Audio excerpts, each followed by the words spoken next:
ஜனாதிபதி தேர்தல் ஒன்றை எதிர்நோக்கி இருக்கிற சூழ்நிலையில் முதல் முறையாக நாங்கள் இன்றைய தினம் ஒரு ஜனாதிபதி வேட்பாளரை சந்திக்க இருக்கிறோம். அவர் முன்னாள் பாராளுமன்ற உறுப்பினர் எம் திலகராஜ் அவர்கள். வணக்கம் ஐயா. வணக்கம் இர்ஃபான். இலங்கை தேசத்தின் அரசியல் கலாச்சாரம் நாங்கள் நன்கு தெரிந்த கலாச்சாரம். இங்கு பௌத்த சிங்கள ஒருத்தரால் தான் ஜனாதிபதி ஆக முடியும் என்கிற அரசியல் கலாச்சாரம் உருவாக்கப்பட்டு வைக்கப்பட்டிருக்கு. எங்கே ஒரு அரசியலமைப்பெல்லாம் கிடையாது. அப்படி ஒரு அரசியல் கலாச்சாரம் உள்ள நாட்டில் நாங்கள் கேட்டு வர முடியாது. ஆனால் இந்த தளங்களை பயன்படுத்தி இந்த நாட்டுக்கு சொல்ல வேண்டிய செய்திகளை சொல்ல முடியும் என்கின்ற ஒரு நம்பிக்கை இருந்தது. அந்த செய்திகளை சொல்வது மாத்திரமல்ல, உங்களை ஒரு ஆளுமையாக நீங்கள் நிலையில் நிறுத்திக் கொள்வதற்கான ஒரு களமாக இதனை பார்க்கிறீர்கள். இல்லை. அப்படியானால் ஏனைய வேட்பாளர்களை விட தான் இவ்வாறு வேறுபட்டவன் என்பதை உணர்த்துகிறேன். அந்த கடந்த நிகழ்ச்சியில் கேட்ட கேள்வி இப்போதான் கேட்குறீங்க. சரி, அப்போ வருவன்.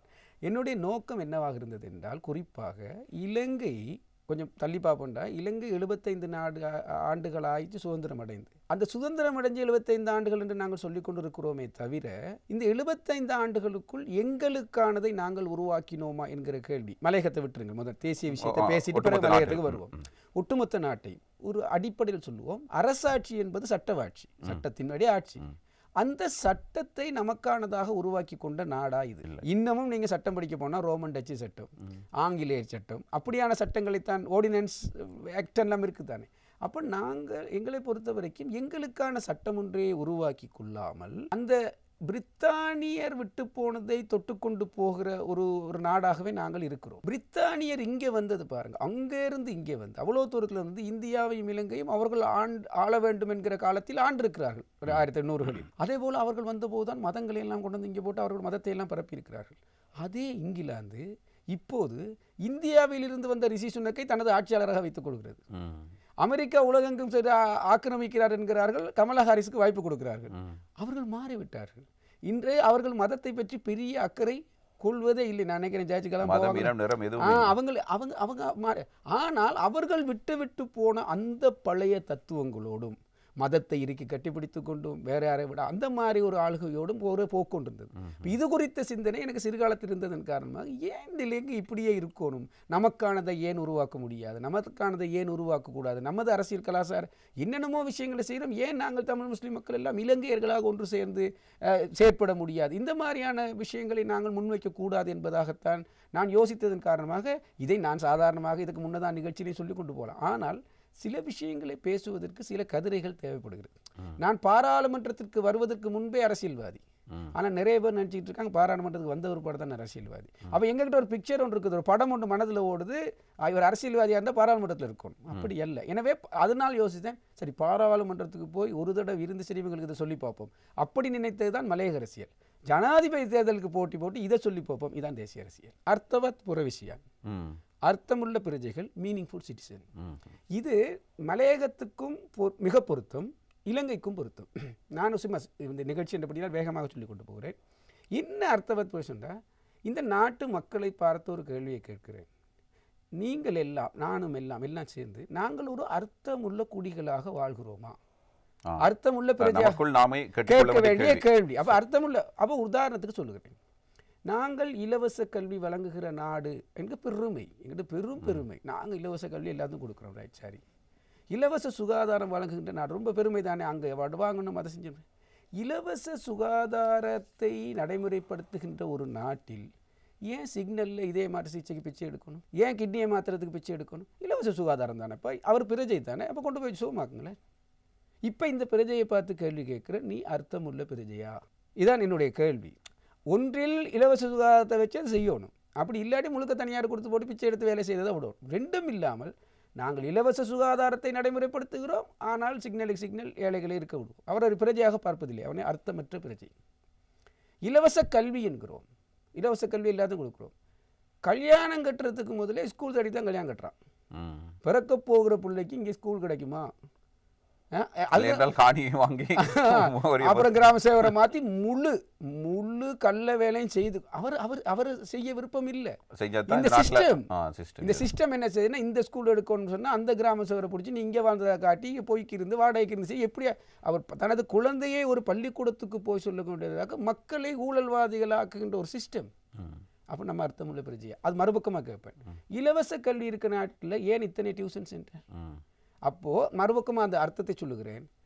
அரசாங்கம் இலவசமாக கொடுக்கிறது அல்லது பொது சேவையை நாங்கள் பெற்றுக் கொடுக்கிறோம் என ஒரு பக்கம் வரி கட்டுகிற சுமை, மறுபக்கம் வரியை கட்டிவிட்டு பொக்கெட்டில் உள்ள காசை போட்டு படிக்கணும், பொக்கெட்டில் உள்ள காசை போட்டு சுகாதாரத்தை பார்த்துக்கொள்கிற நிலைமை. நாம் அர்த்தம் உள்ள பிரஜையா என்கிற கேள்வி கேட்டுக்கொள்கிற நிலைமை. இது ரொம்ப சரளமான உதாரணத்தினூடாக நான் சொல்லுவேன். இதே நிலைமை மலையகத்தோடு பார்க்கின்ற போது மலையகத்து நிலைமை இந்த அர்த்தம் உள்ள பிரஜையை விட இன்னும் மோசம். அதே இலவச கல்வியை வச்சு சொன்னால் 83 ஆண்டு ஆகிறது இலவச கல்விக்கு இலங்கையில் வயசு. ஆனால் மலையகத்துக்கு இலவச கல்வி 42 ஆண்டு. முதல் 40 வருடங்களும் இலங்கையில் இலவச கல்வியை இந்த மக்களுக்கு கொடுக்க மறுத்தார்கள். ஆனால் எங்களுக்கும் தந்தை இலவச கல்வியின் தந்தை CW கண்ணங்கரை. நான் மறுக்கிறேன். உங்களுக்கு வச்சுக்கோங்க.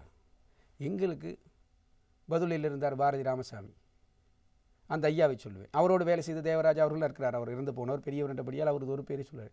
அவர் தான் எங்களை இலவச கல்விக்கு கொண்டு வந்து சேர்க்கிறார். போராடுறாங்க.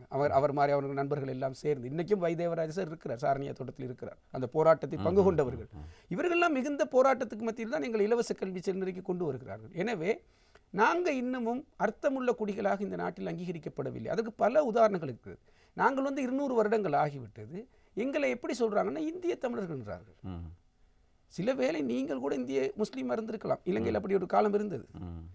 மலேசியாவிலிருந்து வந்திருக்கலாம், இந்தோனேசியாவிலிருந்து வந்தவர்கள் இருக்காங்க. ஆனால் இந்தோனேசியாவிலிருந்து வந்த மலே முஸ்லீம்களாக இருக்கட்டும், இந்தியா கீழக்கரையிலிருந்து வந்த முஸ்லீம்கள் இல்லாமல் இலங்கை சோழர்களாக பதிவு செய்யப்படுகிறார்கள். ஆனால் இந்தியாவிலிருந்து வந்த தமிழர்கள் மட்டும் 200 வருடம் கழிச்சு இந்திய தமிழர்கள். இப்போ இலங்கையில் யாரையும் மலையாளிகளை இந்திய மலையாளிகள்னு சொல்லி பதிவு செய்கிறது இல்லையே சனத்தொகை கணக்கெடுப்பில். அவர்கள் இலங்கையர்கள் ஆகிவிட்டார்கள். எனவே இலங்கை இன்னும் எங்களை ஏற்றுக்கொள்ளவில்லை.